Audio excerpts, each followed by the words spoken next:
1973. A psychiatric hospital. A man walks up to admissions. "I hear voices," he says. "What do they say?" asks the psychiatrist. "Empty, hollow, thud." He's immediately admitted, diagnosed with schizophrenia, and then kept for weeks. But here's the thing, he's not insane. He's a psychologist, part of David Rosenhan's experiment to prove that psychiatric diagnosis is bullshit. 8 pseudo-patients, all admitted, all labeled insane for hearing 3 words: empty, hollow, thud. Those 3 words would become the perfect description of what American psychology was about to become. 1960s, the computer revolution begins, and with it a seductive new metaphor. The mind itself is a computer. Before we invented architecture, and then God became an architect. Then we invented clocks, and he became a watchmaker. And now he is the computer itself, the thing that can not only be programmed, but program. The mind that can make itself. Inputs and outputs. Programs and bugs. Hardware and software. Suddenly, consciousness isn't mysterious anymore, it's just information processing, and it's just information processing that we can debug like any code. Enter Aaron Beck, disillusioned Freudian. He looks at the messy, mystical world of psychoanalysis, all that unconscious stuff, all those dreams, all those symbols, all that money, all that talking that is very hard to turn into something that a hospital can provide as a service-oriented industry, and he says, what if we just didn't? What if depression isn't about recessed or repressed trauma or archetypal struggles? What if it's just bad code? CBT is born, the mind as Microsoft Windows. Your thoughts are programs, your depression is a bug, here's your patch, track negative thoughts, rate them 1 through 10, replace with positive thoughts, and then reboot. Like Microsoft Windows, CBT works about as well. Beck developed a streamlined approach that zeroed in on cognitive distortions, as he called them. Catch yourself thinking I'm a total loser, and then you can replace it with, I have talents and abilities. Thought by thought, belief by belief, you debug your operating system without any of the messy subjective interpretation of Freudian analysis or the mysticism of Jung. You can, or the inherent relationship that Carl Rogers or Virginia Satir were proposing as people as parts of systems. You just go in and you say, in CBT, what is it that is the problem? How big is that problem? And then how do I get rid of it? Which assumes that you know what the problem is before CBT begins. When you get rid of it, you do that in an assessment. There is no more Freud telling you that you're double, triple, secret, super gay, and then that's the reason why you don't even know how gay you are. Instead, you just look at all of these different tracking software, worksheets that say, first it was an 8, now it is a 7, then it was a 3, now it is a 0. We are done with therapy. Reducing everything down to a number becomes something that's incredibly easy to study because research, especially objective research, doesn't like the messiness of qualitative technique either. It likes to present things as right or wrong, true or false, and CBT offers academia a pathway into this way of understanding the mind, and about verifying what is effective when we treat it. CBT was the psychological equivalent of the coding revolution in software. Just as programmers were learning to write cleaner code, CBT offered a systematic way to refactor buggy mental algorithms. Study after study showed its effectiveness, as drugs for depression and anxiety also showed effectiveness. Academic medicine mixed them together. You get 6 to 12 sessions of CBT, and if it doesn't work, then you need medicine, and then hopefully the medicine works because that's your last stop and it's all that insurance is going to pay for. It's genius, it's clean, it's testable, it's also complete horseshit. But it's measurable horseshit, and that's all that matters. I had a professor who gave me a CBT study in graduate school, and the person was measuring how much weed they were smoking. The joint had just gotten bigger, but he went from 10 joints to 1. It was just a huge joint. And in the same way that the Reagan Revolution and Thatcher's insistence that we now needed government to be accountable and show how the cost benefit on a spreadsheet of everything that we were socializing turns academic testing in schools into basically like this metric that would then control funding and figure out if kids were actually learning in a school, if they were getting something out of it. Adam Curtis talks about this a little bit in some of his films, namely All Watched Over by Machines of Loving Grace. But when you have 20 to 30 years to look at what was actually happening, it wasn't that when you apply objective metrics to something like a hospital that it improves, it's that they reclassify things. In one case, hospitals reclassified chairs as beds and then said, now no one's waiting because everyone has a bed. True story. Academic, the point of this isn't to deconstruct the Reagan and Thatcher kind of revolutions of the way that government and tax worked, but this demanding an objectivity for everything that we used to view as self-evident, as important, as human, as good, is something that is part of a greater project of viewing and revivifying our idea of consciousness, of the mind, of government, of systems as just computers, processes of information, not people, not relationships, not anything intangible. Tanya Luhrmann is an anthropologist who actually bothered to look at what was happening, and she documented something that nobody else wanted to admit. American psychiatry had split into two armed camps, and they hated each other. On one side, you had psychoanalysts, and then they were talking about dreams and transference and the unconscious, and they were seeing patients as whole human beings with stories, contexts, and meanings. On the other hand, you had the biomedical boys who were pushing the biomedical model and were sort of true believers in this remaking mental health.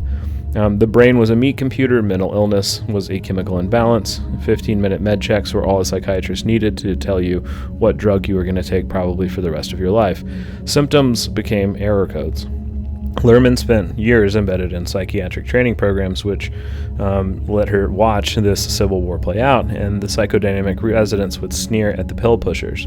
The biological psychiatrists would mock the fuzzy-minded analysts, because they were willing to sit with the fuzzy math of gray area and subjectivity in the room.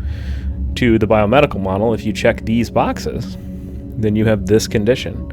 And it doesn't really matter that even though the biomedical model has advanced a whole lot, neurology and cognitive science, the things that we directly know about the brain are proving it wrong. It still is seeking ways to validate itself. For example, if you go to Taproot, if you go to our QEEG brain mapping lab, we know that there are 6 things that can happen in the brain that result in the diagnosis, because the same behavior, of ADHD. We know that these 6 different things respond to the same medications, but that doesn't make them the same condition, even when you make it a completely empirical model where you're doing a map of the brain. So here's the kicker. Luhrmann wanted to watch what they did, not what they said. And something fascinating emerged when she was studying the quote-unquote pure CBT therapists who were treating everyone the same. The therapist itself became a computer. There was no way to do CBT in different ways. You did it right or wrong. The patient said this. If you followed the model, then you said that. It was a way to turn the therapist into a computer so that we didn't have to worry about people quote-unquote doing it wrong. These therapists, though, Luhrmann saw that they were unconsciously doing depth work. They were building relationships, they were holding space, they were using intuition. All of the stuff that they said was unscientific were the mechanism of action that they were doing that worked. Why? Because you can't really actually extract 100 years of psychodynamic wisdom from the cultural water supply. These therapists had absorbed Freud and Jung and Rogers through osmosis. They thought they were doing CBT, and they said they were doing CBT, but watch them work. They're doing perennial philosophy in CBT drag. The old-timers who'd been trained in psychoanalytic institutes, even if they had converted to CBT for insurance reasons, they still had the moves, and they could still read the room, they could still feel into silence, they could still use their mirror neurons, they could track the unconscious dance between the therapist and the client. They were thinking in terms of projections, even if they were talking in the language of CBT, and they just had to call it cognitive restructuring in order to get paid. But here's where someone like Adam Curtis would zoom out and show you the horror. What happens when those old-timers retire? By the 1990s, the new generation of therapists is being trained in pure CBT and no psychodynamic theory. They don't even remember it, and a lot of them don't know what it is. So there's no depth psychology, no understanding of transference, projection, the unconscious, just worksheets and thought records. And these kids don't even know what they don't know. They've never heard of object relations. They think parts work is woo-woo. They believe that the mind really is a computer, even though it isn't when they start to tell you about their politics or what church they go to. And their therapy, Empty, hollow, thud. The replication crisis would later prove what everyone else already knew. Most of what made therapy work couldn't be measured. The studies showing CBT's effectiveness, they were accidentally measuring the psychodynamic skills that the therapists didn't know that they were using or couldn't write that they were. And when you strip those skills out, when you train a generation of therapists who really do only CBT, the effectiveness plummets because it turns out you can't debug a soul, and you can't worksheet your way out of existential terror, and you can't thought record yourself into wholeness. And when these guys retired, all of a sudden the studies, when you had a generation of people that were taught that CBT was the gold standard of research, all of a sudden stopped working. There was a mental health crisis. Mental health outcomes got better. Psychiatric hospitals stopped working. But they doubled down on doing CBT because they had been told that it was the gold standard, even though the current research that wasn't 20 years old was showing that CBT became less effective every year. But let's back up. Why did America want therapy to become empty? What did they get out of this deal? If you go back to something like Eric Byrne's games, in the game that we were playing, what was the unconscious reward that America got? The boomers had made a deal with the devil. They'd inherited a world shaped by their parents' war trauma, nuclear family isolation, white flight and suburbanization, women entering the workforce with no children, communities destroyed for highways, real systemic stuff, and the kind of analysis that might lead to uncomfortable questions like, maybe capitalism is making us crazy. Maybe the nuclear family is this historic anomaly that when you inject it with the profit motive, makes people insane. But boomers didn't want systemic analysis. They wanted individual solutions, and they wanted to believe that if you just fixed your thinking, then you would be fine. If you just pulled up your bootstraps, then you would be okay. Never mind that you're working 60 hours a week with no community support while your kids are being raised by TV and the drug epidemic becomes the medication for trauma that is what most people under 30 are using. CBT was perfect for this. Your depression isn't about living in an insane society, it's about a cognitive distortion. Your anxiety isn't about a precarious employment and no health care. You just need to challenge those negative thoughts. It put the onus of control back on the individual almost entirely, when our real environmental and emotional life is a reciprocal force that moves backwards and forwards in between an objective and a subjective world. Some of the things that government was supposed to provide as its part of the bargain, it increasingly failed to provide for younger generations. But America wanted to be over-identified with individual responsibility, rational thought, quick fixes, measurable outcomes. America was under-identified with community, emotion, mystery, depth, time, relationship. Something that, like a society obsessed with these things, inherently becomes myopic, because what happens is that emotion isn't important when it's other people's. It's only important when it's mine. CBT gave them exactly what they wanted, a therapy that reinforced all their over-identifications while ignoring everything that they were actually avoiding.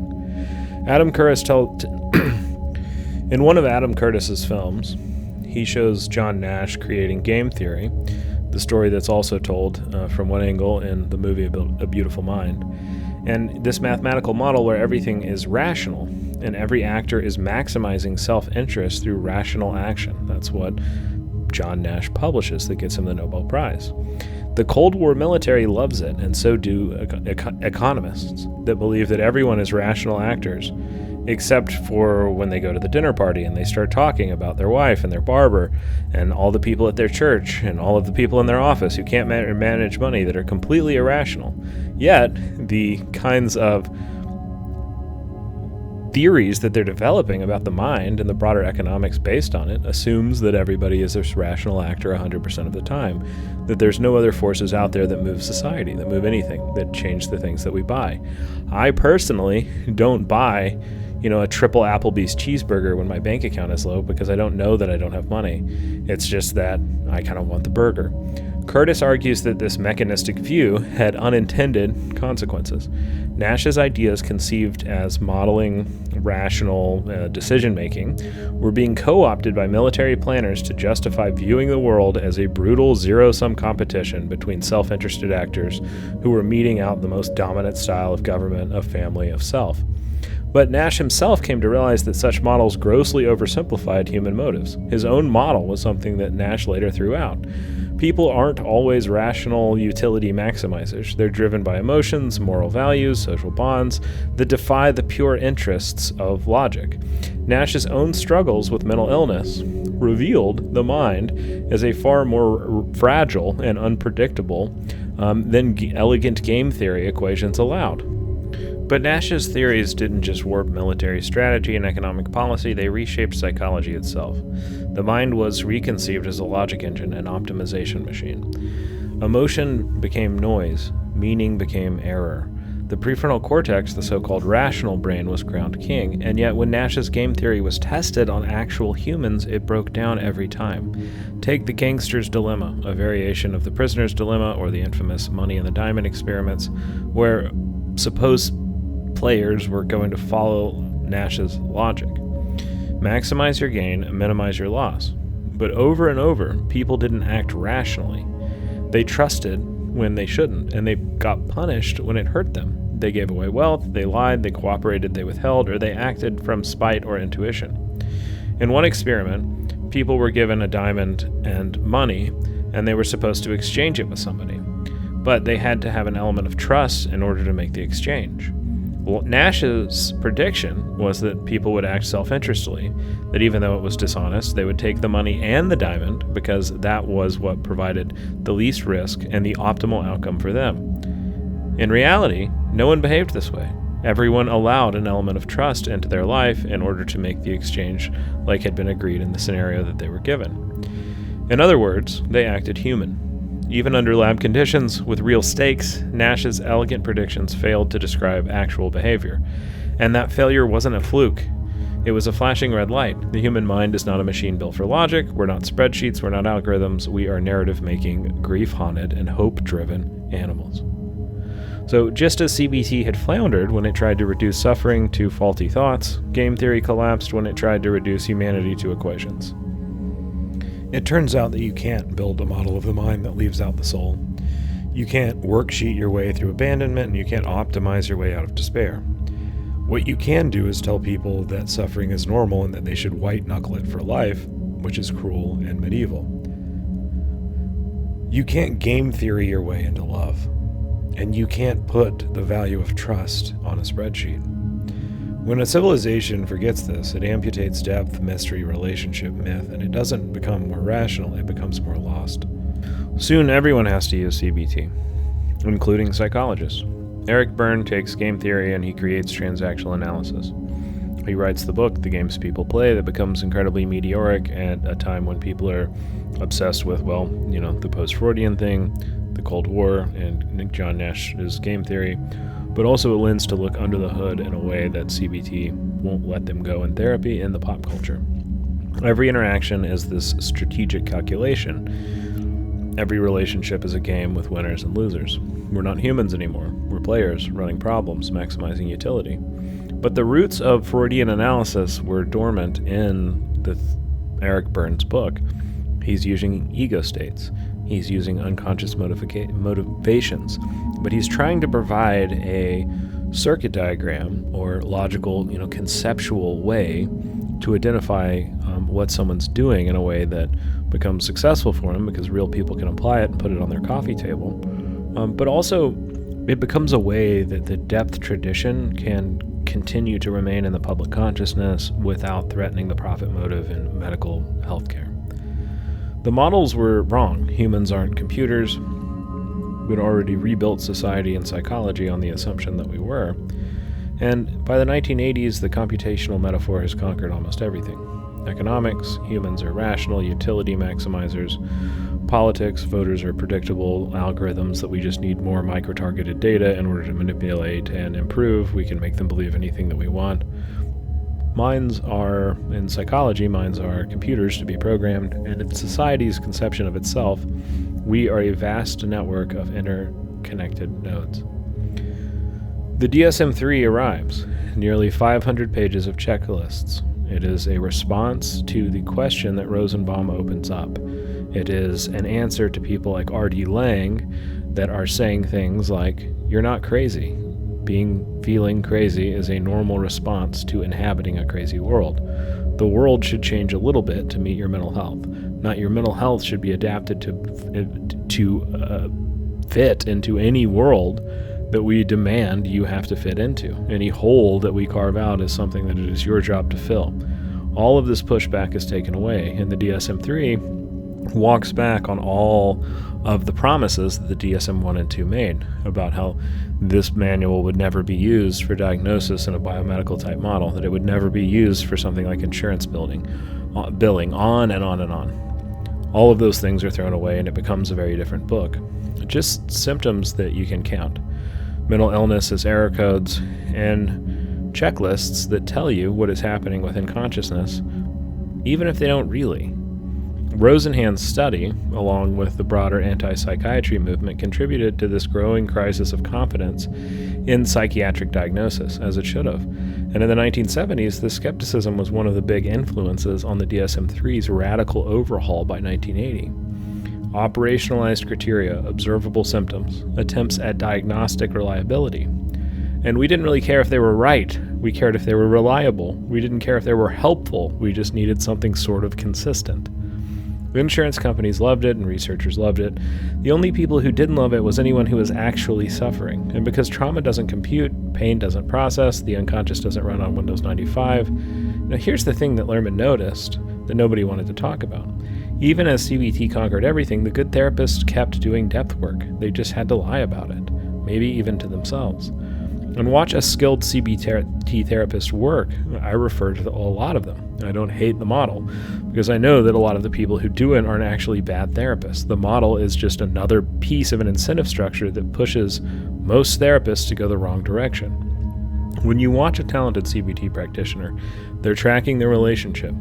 They're noticing what's being said. They're aware of the parental sometimes, but in other ways, the projection that they hold of a broader society, of a broader world. They're feeling into the emotional field. They're holding paradox. They're sitting with mystery. A lot of times, while they sign an insurance contract that says that they won't do any of these things because they're not evidence-based. And they'll write in their notes, challenge cognitive distortion regarding worthlessness. But what actually happened was a moment of profound human connection where someone felt seen for the first time in their life. And the research on mechanisms of action actually backs this up. When you analyze what creates change in therapy, it's often the relationship, not the technique. The therapist's capacity to hold complexity, not their theoretical orientation's description of it. The client feeling understood, not having their thoughts corrected intellectually. The very things that CBT claims don't matter are the only things that actually matter in the room. And CBT is simply existing around them, or those things are existing around CBT. Fast forward to the 2010s. The replication crisis hits psychology like a meteor. It turns out that most of our scientific findings are bullshit. The landmark CBT studies can't replicate the effectiveness, full of publication bias, p-hacking, and wishful thinking. But here's the darker truth. The replication crisis reveals that we'd been accidentally measuring the wrong things all along. The first generation of CBT studies showing effectiveness, the therapists were all trained in psychodynamic therapy first, and they were doing depth work and calling it CBT. Of course it worked. They were doing actual therapy. But the new studies, with the new therapists trained only in CBT and trained by therapists that had only been trained in CBT, they're disasters. Because it turns out that when you really do just CBT, just the worksheets, just the thought challenging, just the behavioral activation, it doesn't work. And you know what? The same things that have worked before continue to. Being heard, being seen, having your pain witnessed, making meaning from suffering, connecting with another human being taught that your abnormal experience is actually normal on a long enough timeline and with enough context for how we think. The perennial philosophy of therapy, the things that every culture discovered independently, the things we keep forgetting and rediscovering. And meanwhile, in reality, Carter's crisis of confidence speech, 1979, imagination and optimism of the 60s hadn't really panned out. All the hippies were on harder drugs and had failed to integrate into society or fundamentally change anything material about the way the culture worked. Carter's speech is broadly rejected because it had, and immediately rejected at the time, because it is trying to ask America to have a different myth about itself. It's trying to ask people if maybe we should stop worrying and aspire to more than credit card debt, than eating red meat, than Monopoly House and cheap consumer goods. And it wanted you to challenge this monopoly on empire, but Americans wanted a monopoly on empire, as all empires do. It wanted ego to have a monopoly on the mind, as all egos do. And the work of self-discovery was tossed aside as boring and irrelevant. The peak oil crisis, or the oil embargo, ends, and things can just go back to normal. America doesn't want to hear about spiritual malaise. Reagan gives them simple answers. You're not spiritually empty. You just need tax cuts. You need more money. You're not traumatized. You just need to work harder. You're playing the victim. You're not systemically oppressed. You're just wrong. We don't need environmental regulations because the planet is this resilient thing that we should go ahead and use up in your lifetime. It doesn't really matter what happens later. Don't think about it. Well, the crisis of confidence speech is one of the only, probably to this day, only addresses to the nation that really asks people to challenge a prevailing myth and ask them to look inward and ask them to aspire to more. Now we're sort of pulled by an algorithm that feeds us back everything that they think that we want to hear with different results. Psychology has always had to dance to the era's prevailing metaphors, and as the Cold War rages on and computers become more ubiquitous, information processing and computational theory sort of win the metaphor, the paradigm of the day. But the real problems haven't gone away. There's a divorce epidemic. There's latchkey kids. There's Vietnam PTSD coming home. There's women entering the workforce, and who's going to watch children, and what does this mean for this myth that we've sold of what the family looks like? Communities are fragmenting, drugs are going up, the CIA is kind of running cocaine, but who's noticing that anymore or remembering it 5 minutes later? There's real trauma, there's real systemic violence, but there's no language to describe it left. We deleted all of those files. And here's what CBT revolutionaries never understood. You can't dismantle psychoanalysis using psychoanalytic wisdom. Every effective CBT therapist is unconsciously doing psychodynamic work, but they're using transference. You just don't name it. You're holding an environment, but you call it a therapeutic frame. You're using containment, but now you call it boundaries. You're using interpretation, but you're calling it psychoeducation. You're working through what's called homework.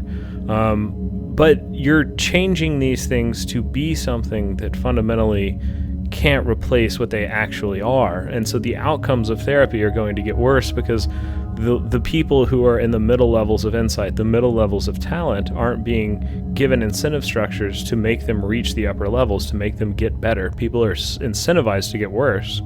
And not everyone is always going to be terrible, but those incentive structures do push most people into certain directions. And so at the same time that we're talking about the economic motivations that rule society and treating people like incentive structures around money and secular systems and material are the only thing that motivate them, we're also pretending that those things don't matter in psychology. They're speaking psychoanalysis with a CBT accent, these therapists that are still left in the profession in the 70s, and it works until you train people who only speak CBT, and then they fundamentally cannot talk to real people anymore. So these new generation of therapists have no idea why their therapy doesn't work. They follow the manual perfectly. They assign the homework. They take more classes. They hang more pieces of paper on their wall that's a certification proving why they're smart. And they challenge thoughts, and their clients don't get better. Because they're trying to fix something that isn't broken, and they're trying to debug a system that isn't a computer, and they're trying to solve something that isn't a problem. It's a human being having an emotional experience in an inhumane world. Or maybe they're missing what the real problem actually is, which is why psychology becomes such a punching bag that so many people start to distrust more and more. It couldn't even actualize the problem that they were bringing into the room, because that problem had to be an issue that they could fix by white-knuckling it through emotion and not noticing these real problems in the world are somehow becoming bigger than them, instead of becoming part of a process that might have changed some of those things. You know, Jung said that if you ignore the shadow, it returns as monsters. And all that trauma, all that unconscious material, all that systemic suffering, where does it go when you pretend that it doesn't exist? It comes back as Satan. And there's two groups that converge. There's the second wave feminists that are starting to do early and good somatic psychotherapy. And they're finally naming child abuse, something that Freud failed to do. They're starting to believe the children. And they're breaking generations of silence about things like patriarchy and the systemic nature of people who run the world that pretend to be good but actually do horrible things beneath the scenes. The second group that they ally with that are pretty different from them are conservative Catholics. They're reeling from Vatican II, Latin Mass is gone, they're looking for proof that Satan is real, and they're also angry that this thing that is supposed to be unchanging and part of the conservative culture and hierarchy is now different. But they agree on one thing, that children are being hurt. And so Lawrence Pastor, so he's a psychiatrist. He's sleeping with his patient while married to a different person who he later divorces. He marries his patient while he's sleeping with the patient that he's still doing therapy on, who has DID, or dissociative identity disorder. He says that he's recovering all of these memories of satanic ritual abuse through some hypnotic technique that he uses. And these memories are that hundreds of Satanists in Victoria, in Canada, and underground tunnels, and there's babies being sacrificed nightly underneath these major cities all throughout North America. And that sometimes, like, the Virgin Mary, like, intervenes spiritually to stop people. This stuff should have been laughed out of the room, but instead he becomes the expert. He trains the police. He consults on the McMartin abuse cases. He even becomes a household name.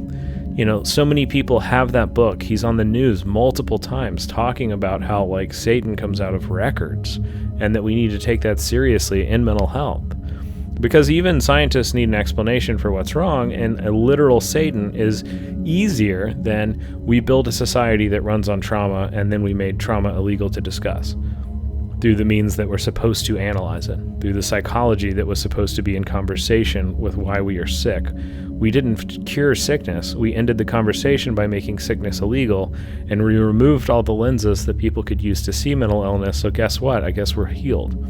This computational metaphor creates these two problems during this. Everything has to be rational, but humans aren't. And everything has to be conscious, except trauma isn't. So when real abuse survivors come forward, there's this messy, fragmented somatic memory. A lot of times they're drugged. A lot of times they're children. A lot of times they just weren't making memory in the way that we think about memory, like it's this videotape where we can recall things. We are running on memory all of the time without remembering exactly what happened 20 years ago. We are this sort of embodied experience. There's multiple types of memory. And so Satan becomes this stand-in. The Satanic Panic was CBT's shadow. It both tried to simplify the unsimplifiable, and it let us avoid the real depths of self. But here's what nobody talks about. Why did therapy seem to work better in the past? It's not nostalgia, it's training. A therapist trained in 1960 studied Freud, even if they rejected him. They understood transference. They knew about projection. They had their own analysis. They understood the unconscious. They could hold paradox. They could fundamentally understand what trauma was in a way that somebody trained in CBT was not able to. They might practice CBT, but they had the depth psychology in their bones, and they could feel when something else was happening in the room. They had what someone like Wilfred Bion would call a negative capability, the ability to remain uncertain without the irritability caused by a therapist who is trained to think that they have to understand everything logical all the time, that their intuition is a distraction and not a tool. And so a therapist trained in the 2000s, they learned 6 weeks on CBT, 2 weeks on medication, insurance billing codes, evidence-based protocols, manualized treatments, and zero depth or somatic training, unless they got maybe a mindfulness class or something that Linehan snuck in through the back door in one of the modules of DBT. They don't even know what they're missing, and they never feel the uncanny presence of the unconscious in their room, and they've never had their own depth records explored. They're trying to guide others through territory that they've never even visited, and if the patient brings it up, they're very likely to get overwhelmed or angry. It's like teaching swimming from a textbook when you've never been in the water. And here's what nobody admits. Lawrence Pastor and Aaron Beck are kind of the same person. They both need a certainty, they both fear the depths, they both promise simple answers to complex problems. Pastor is Catholic, and to him, the reason that the world is changing is because Satan is in charge of it. And this evangelical bent kind of enters the Catholic Church, that it's not that you go to church to commune with God, it's that God has abandoned the world, and the material world, and the political and social systems that inhabit it are fundamentally flawed and bad, so you should be suspicious of everything that you interact with and hate it. But when things look good, you have to sort of invent that there's Satanists that are like underneath the world doing these things. Where Beck is saying, problems in your thinking are errors. There's a right way to think and there's a wrong way, and that you can just find each bug and correct it. But there's a black and whiteness that appeals to the same people, even though a lot of the implications, of these systems of thought would be very different. But both are saying, don't look at systems, don't feel your feelings, don't trust your body, trust our method. Our method is perfect, and it can be replicated completely, perfectly, again and again and again. And watch how the same people bounce between extremes. There's fundamentalists that become militant atheists. There's New Age healers who convert to pure CBT or vice versa. There's the Satanic Panic who becomes, the Satanic Panic, ritual abuse therapist who all of a sudden becomes this advocate for false memories and that this is all made up. But there's very few people that have an ability to understand both parts of the mind. They just start doubling down on one, and then when reality becomes unbearable, they switch to something that lets them avoid the same fear with a completely different belief system. Evangelicals who platform pastor, they're still reeling from Vatican II if they're Catholic. If they're not, they already have this kind of fear of emotion that fits very well with the Protestant evangelical American church. And they're desperate to prove that Satan is real, so God must be too. So if we find evidence of Satan, that brings us proof of God. And they're clinging to certainty, any certainty. The devil made me do it means that I don't have to look at why I do the things that I don't know and understand. If there is an actual literal devil that came out of records or potions or culture or the news or something, and then made these things happen, we don't have to look at the forces that actually make us do things that are irrational, illogical, that we don't like, that we don't understand. And we sure as shit can't change them because they're not my action. Somebody made me do it who's not me. So I bear no responsibility in the change process. So it's the same way that these sort of things start to blame the victim. That everyone else has victim mindset. Everybody else doesn't want to change. Only I do. You're doing the same thing by saying that the devil is doing it, or that emotion or the trauma is somehow not real or not relevant. And the CBT zealots who worship evidence-based practice, they're doing the same thing. They're clinging to their randomized controlled trials like their rosary beads so that they can pretend that they're doing it the right and the perfect way, and they don't have to sit with anything that could be better, anything that could be different, other than just more training to get this new technique like it's Freemasonry or something, and you take the next degree. They're not ideas that could be integrated into you and applied, because you don't have to change as a person. You just have to collect more qualifications. That means that you have these experience points. Not that you would go out and engage with something and then learn about it and then change as a person, and that might make you change as a provider. The CBT zealots who worship, this evidence-based practice stuff, and the Lawrence Pastor Satanic Panic people, they're saying don't feel, don't go deep, stay on the surface where it is safe. Because when you start to really listen to the metaphors that these people are coming up with during the Satanic Panic, they are just that. They're metaphors for sexual abuse a lot of the time. Ones that Pastor can't hear. He can't say, oh, this is an image that the mind made because it felt like this. He has to literally believe that half of Toronto is going into the subway to sacrifice babies, instead of looking at the fact that these people are sexually abused in their families of origin, and that this stuff is extremely common, and that it's covered up, and that we have very little accountability, and some of the perpetrators are some of the most powerful people who run our society. When you turn something into a satanic cult, you don't have to ask hard questions about society. And so because of that, the Satanic Panic functions in a way that is very similar to the CBT revolution.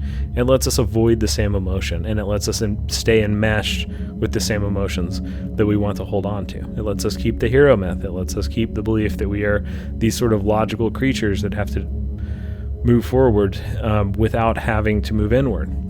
And these people get exactly what they're looking for. Children describe these impossible tunnels, these flights to Mexico, baby breeding and harvesting farms. The therapists believe it because they need to believe it. The parents believe it because they need an explanation for why their child is distressed without having to accept a reality that is more horrible. You don't really want it to be Mr. Connor, who is your friend. You don't really want it to be the pastor of your church. It's a whole lot easier to believe that it's, demons or people in black robes, not someone that you know. And so the prosecutors believe it because they need convictions, and nobody ever asks, what if the distress is real but the explanation is metaphorical? Because that would require holding complexity, and we've trained that out of everyone. And the therapists doing recovered memory work are using the same techniques as CBT. They're looking for specific patterns, they're reinforcing correct responses, they're ignoring contradictory evidence, and they're assuming that the theory is right and that the client's is wrong. You're coaching people in order to pass the objective metric that you have decided that measures their distress, to prove that they're happy. In the same way that standardized testing in schools doesn't yield better results. The kids who come out of the school are getting better on the ACT or whatever. And when you actually talk to the people who are employing them or doing their therapy, they're getting worse at all of the things that make them educated, that will make them human. You're changing the test. You're teaching the test with CBT. You're saying, oh, if you don't feel good, do this, and then you'll feel better. Don't you feel better? And the person is getting this message that they're supposed to feel better, and then you're raising their score. But you're not really exploring if any of those things are okay. Maybe they have a reason to be angry. Maybe they need to reconnect with a voice. Maybe they do need to be distressed for a while, and in that distress, they will find the soul. Whether you're hunting for Satanist or cognitive distortions, the method is the same: force reality to fit your model. The McMartin trial is that 360 children disclose abuse, and the FBI investigates 12,000 cases of ritual abuse, and they find absolutely nothing, not a single shred of evidence. But they do find real abuse in homes, in churches, in schools, regular non-satanic abuse, the kind that's always been there, the kind that we built systems to ignore. The satanic panic served its function. It discredited anyone talking about repressed memories, body memories, systemic trauma, one hysteria used to invalidate all depth work. And America was playing a game with itself. And like Curtis's example shows, when you treat life like the prisoner's dilemma, everyone defects, everyone loses.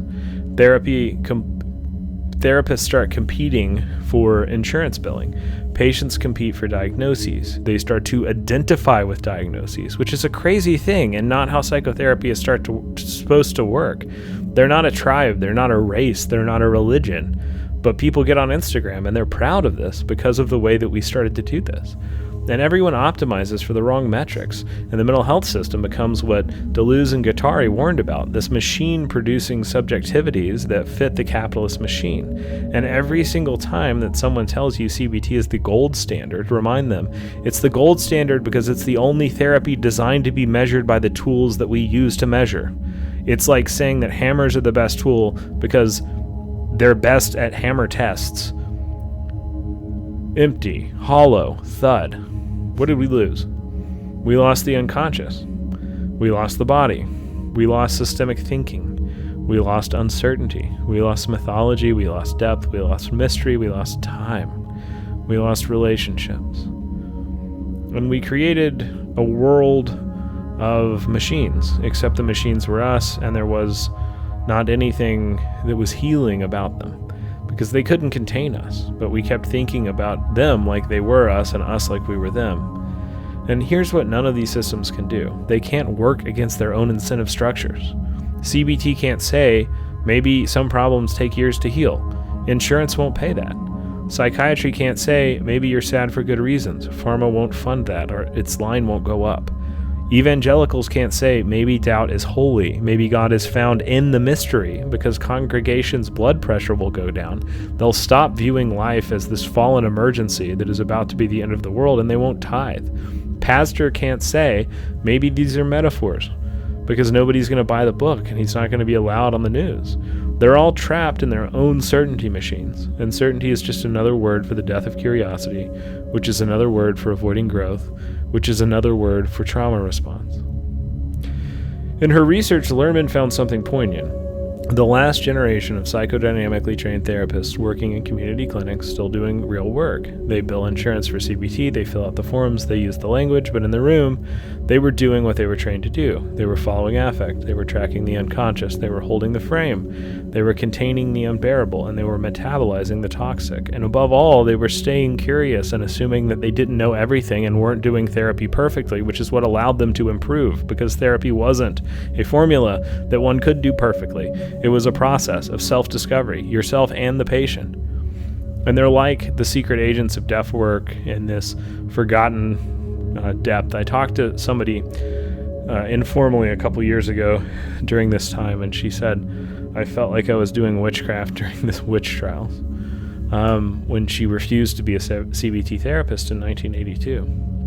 And they know that their knowledge will die with them, and the young therapists that they supervise don't have the foundation to understand what they're really doing, and they're no longer allowing the language in colleges for them to say it. And one old psychiatrist told Lehrman, I teach CBT techniques, but I'm really teaching them to pay attention, and once they learn to pay attention, they discover everything else on their own. Which brings me to another point. A lot of the things that make therapy work aren't teachable. You can recognize when someone wants to know them and if they can learn them, but you can't really explain them to people who don't know. What happens when there's no one left who knows how to pay attention? Strange bedfellows emerge. There's this computational view of the mind, cold, rational, mechanistic. It finds an unlikely ally in the evangelical movement. James Dobson stands before a focus on the family crowd, and he tells them, when your babies cry, don't give them milk, give them water. And that will let them know that you heard them, but that they're breaking the rules because they're being hungry when it's not mealtime. An infant child, a pre-egoic creature. And the message is, emotion is weakness, control is godliness, shame is discipline. Dogs know to nurse their baby when it is crying, when it is an infant, because that is healthy, and that is what's supposed to happen. And we've invented this system of logic and rationalism and control that made human beings at the height of culture forget what dogs know when they're 2 years old. The idea that emotion is dangerous, that it would lead to sin, or lead to illogic, or lead to death, or whatever room you're in, is this thing that makes you not feel, that makes you part of computation, that just makes you obey. And the same people that are saying we must be logical and empirical, they're on TV saying that the Smurfs were teaching communism and witchcraft. They're saying that Dungeons and Dragons was doing real magic, or that if you played Dungeons and Dragons long enough that you would get a real sword and stab your friend. The Misfits, music would somehow make kids sacrifice goats when they said, I don't know any Misfit songs, but they're about not liking school. That playing Stairway to Heaven or backwards would reveal some line about, here's my to sweet Satan or something. That Procter & Gamble's logo was satanic symbols. They're people that are very obviously traumatized and very obviously emotional and very obviously motivated by emotion, telling you that emotion isn't real. And no one has the tools left to hear what they're saying or to analyze what they're really saying on TV. We don't listen to how people feel anymore. We listen to what they say, and we need to stop. The most scientific era in psychology's history believed that daycare workers could fly children to rituals in hot air balloons, that there were vast tunnels and networks under every preschool that linked together, like the Lord of the Rings Mines of Moria. They said that babies were being bred in farms for sacrifices to charge up the devil's power level. They said that the MTV logo of a mouth was the logo somehow reflective of a real portal to hell that could be opened if you listened to enough music. By the late 1980s, there were 12,000 plus cases of ritual abuse investigated by the FBI. There were hundreds of daycare workers arrested. Families were destroyed. Children were traumatized. Children were coached by the investigators using these techniques. Therapists made fortunes on recovered memories. Physical evidence found zero underground tunnels, 0 bodies, 0 actual Satanists, some confused teenagers with Aussie albums that were smoking weed. And while America hunted imaginary Satanists, the Catholic Church systematically covered up thousands of real abuse cases. Jeffrey Epstein was building up his network in plain sight with people who are still in politics and still run the world. The CIA was flooding inner cities with crack cocaine and lying about it. Reagan was funding death squads in Central America. Savings and loan crisis destroyed the middle class. Manufacturing jobs disappeared overseas. Healthcare costs exploded. Education became unaffordable. There was a real satanic network. There were actual demons being born, but people were not looking at the metaphorical. They were looking at the literal, and so they were blind. If we gave our entire culture this DSM screener for borderline personality disorder, what happens? Fear of abandonment. If you're not productive, you're worthless. Unstable relationships, a 50% divorce rate, and a complete death of community. Identity disturbance. Who are we? Are we just our brands, our jobs, our income? Impulsivity. Credit card debt. A news cycle where people can't remember what happened 2 hours ago. Addiction epidemics. Projection onto political figures like they are Marvel superheroes or gods. Suicidal behaviors. Ignoring risks like nuclear war. Emotional instability. Road rage and Twitter mobs and cancel culture. Chronic emptiness. Mental health diagnoses at a sky-high rate. Inappropriate anger. People who can't watch the news without their blood pressure going through the roof. Dissociation. There's screens everywhere. Very seldom do we ever participate in one conversation or one thing. Borderline personality disorder happens when someone can't regulate emotions because they never learned how, and when they can't form stable identity because they were never properly mirrored, and when they split the world into all good and all bad because they can't hold complexity. The same diagnosis, which I don't really love from a book that I don't like, that tells you how to diagnose borderline personality disorder, is actually telling on itself.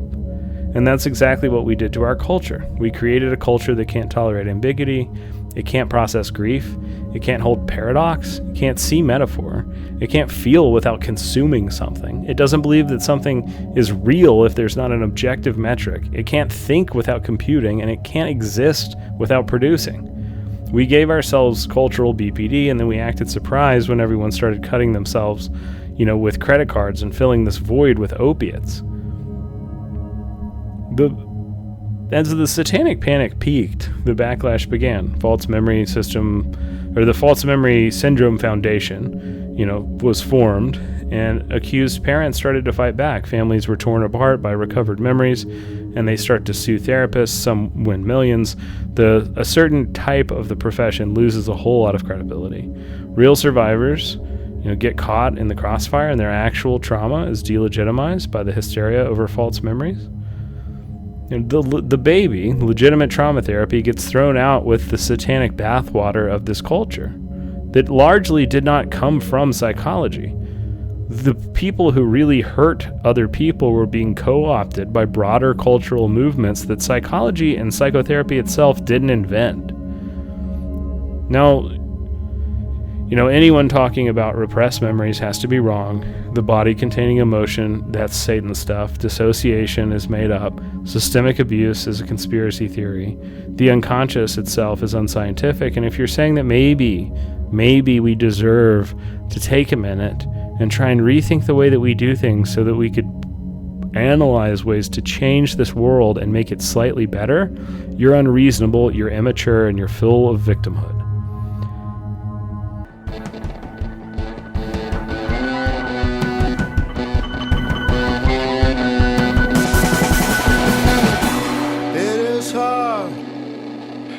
To right the boat when it wasn't made to float.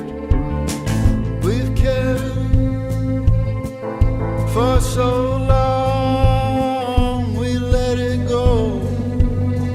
Baby, down it comes. Out with the devil, out with the devil, out with the devil. Out with the devil, out with the devil, out with the devil.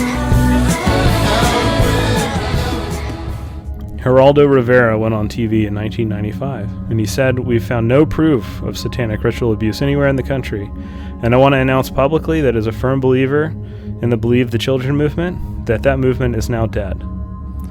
But what really died wasn't just belief in satanic cults, it was trust in memory, it was faith in good therapy, it was a belief in the unconscious, it was an understanding of trauma, and it was any hope of adept work. We solved the satanic panic by making all depth illegal, by declaring the unconscious unscientific, and by reducing therapy to symptom management. And by the mid-1990s, CBT had conquered everything. It's the only therapy insurance covers, it's the only approach that gets research funding, it's the only one that speaks the language of research enough to even get researched, even if you pay for the research yourself, and it's what they teach in graduate schools. It's evidence-based because we only measure what it measures. And this message is complete. You don't have it unconscious. You have thinking errors. You don't have body memories. You have cognitive distortions. You don't have systemic trauma. You have individual pathology. You don't need depth. You need worksheets. And you don't need time. You need techniques. And you also don't ever need to try and change the world that you live in. You need to realize that your victimhood is something that you should go in and kill all of your capacities for being vulnerable. You don't need community.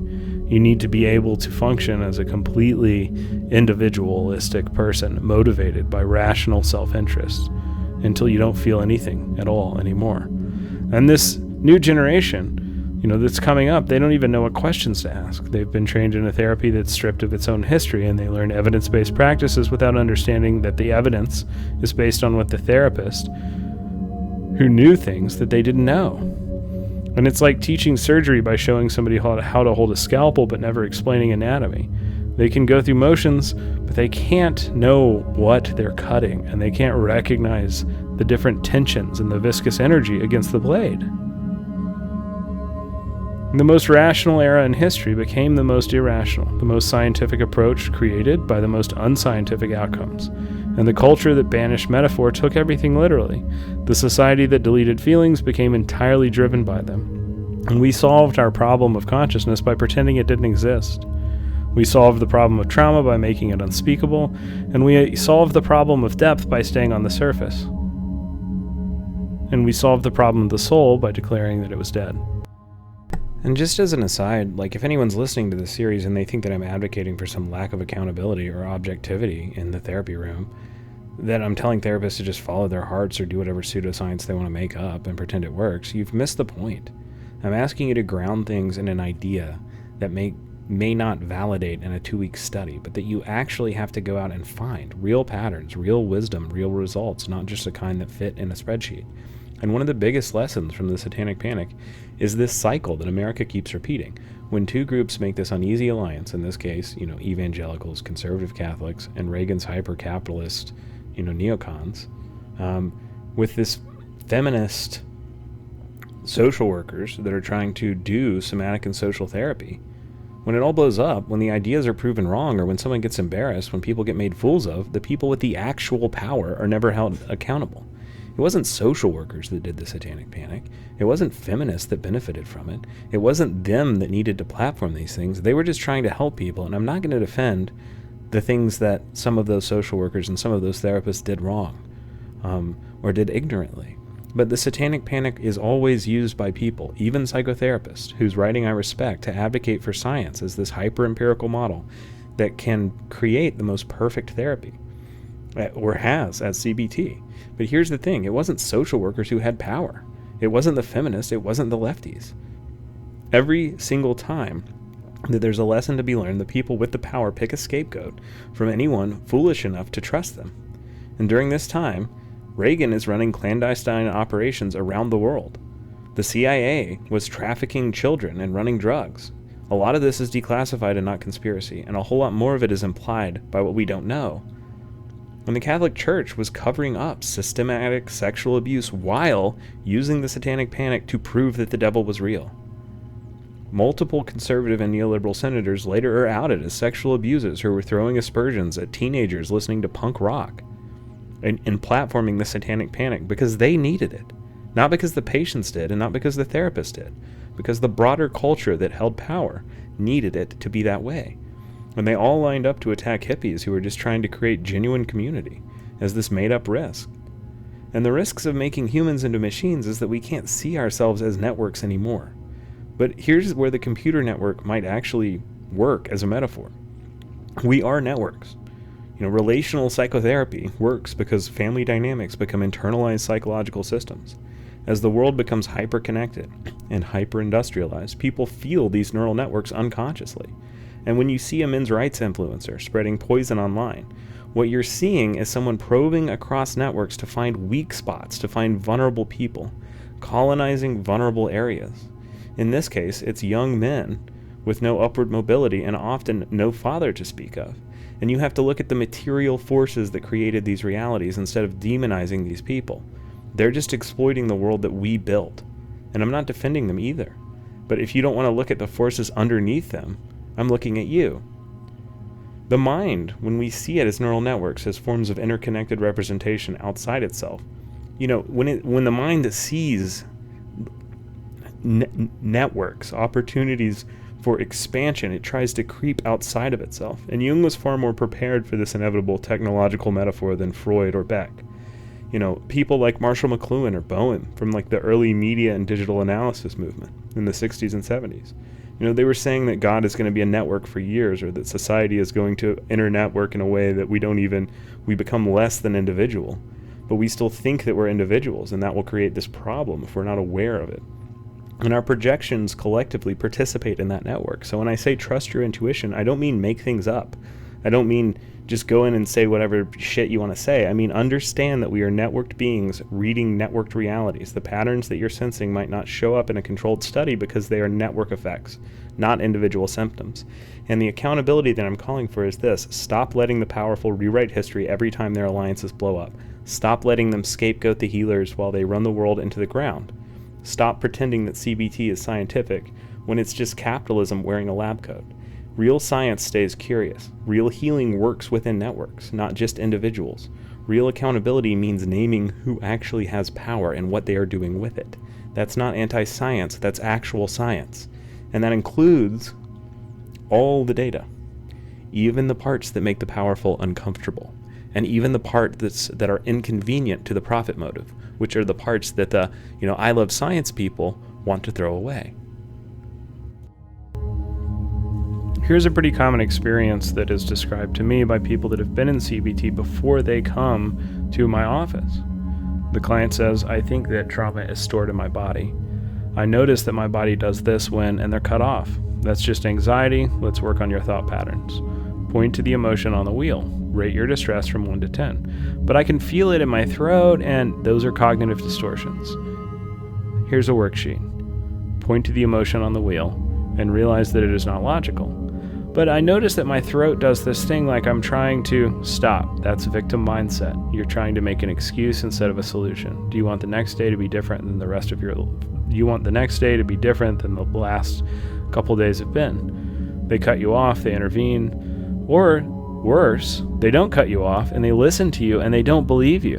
And the patient picks up on that energy. And a lot of these young therapists, they genuinely believe that they're helping. They're doing exactly what they were trained to do. They just have no idea that their training is missing 90% of what makes therapy work. And the client leaves with a prescription, worksheets in their bag, and they feel unheard, and they start to think, some of them, that the thing that was unheard must be unimportant. And they'll try another therapist, and then another, and looking for something that they can't name because the language for it has been deleted. And there are fewer and fewer versions of the thing that they really need out there for them to find. And so fewer and fewer people find it, and fewer people start to trust that thing of self, that part of self, their vulnerability, their capacity for somatic emotion. And just like Freud and Jung, they're not heard by their dad, or they're not heard from wherever that wound came from. And the wound becomes invisible, and then it becomes a part of identity. And then it becomes something I can't change. Meanwhile, in a community clinic across town, there's a 72-year-old therapist trained in the 1970s who sees her last patient of the day, and she bills insurance for CBT for depression. But what happens in the room is something else entirely, something that can't be manualized, measured, or taught in 6 weeks. And she listens with her whole body, and she feels the unsaid hovering in the air, and she holds the unbearable until it becomes bearable. She does the thing that has no name anymore, because we've forgotten the names. And when I meet one of these people, I know who they saw last, because I can see it in an impression of how they think about themselves and how they think about trauma and how they talk and how they engage with me. And when it's the first type of patient, I am so sad. Rosenhan's 3 words became prophecy: empty, hollow, thud.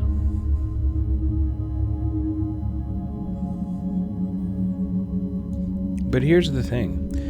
Even with these incentive structures, even with this systematic hell, you can't kill something like a perennial philosophy, because it becomes its own kind of evidence-based practice. The fact that these ideas that are timeless and that existed before the 60s and the 70s and the 80s continued to resurge across cultures, across time, across people who didn't know each other, who didn't talk, who had no interaction, that independently discovered the same things. That itself is a kind of evidence.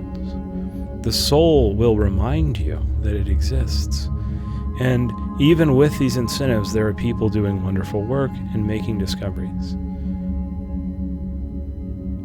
The resistance blooms in the cracks of the machine. Hernando de Soto dug a great big hole in the bottom of a cave, took the location to his grave in the valley that they flooded. Treasure he stole cold-blooded at the bottom of a lake. The economy at stake, he melted forgotten gods of old into forgotten bars of gold. The TVA dammed up all the land to help the common man. Who are these gods that glitter in the night? So full of us and so full of light. Are we each alone in the dark? I see the fire, where is the spark? Danger, Will Robinson.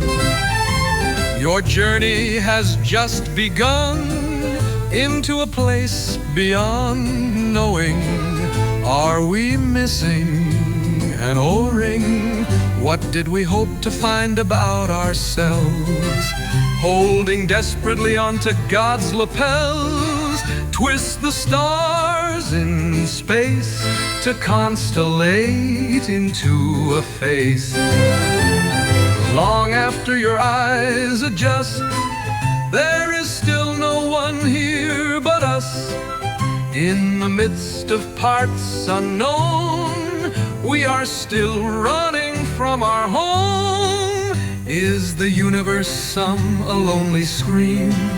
Or is it all part of his dream? Physics is rules that collide. We can only measure it from inside. Alexander the Great was afraid to be late, descended from Zeus. He had to prove he couldn't lose. Still afraid to eat our shadow. We chase after Eldorado. Odin gave a tree his eye to know the reason why. Hanging on the wood, he begged us to be good in the helpless authority of God. Spare the child and spoil the rod. Outer world is only what's inside. All the same age in the labyrinth. In the garden breathing hyacinth. You only fight what you hide.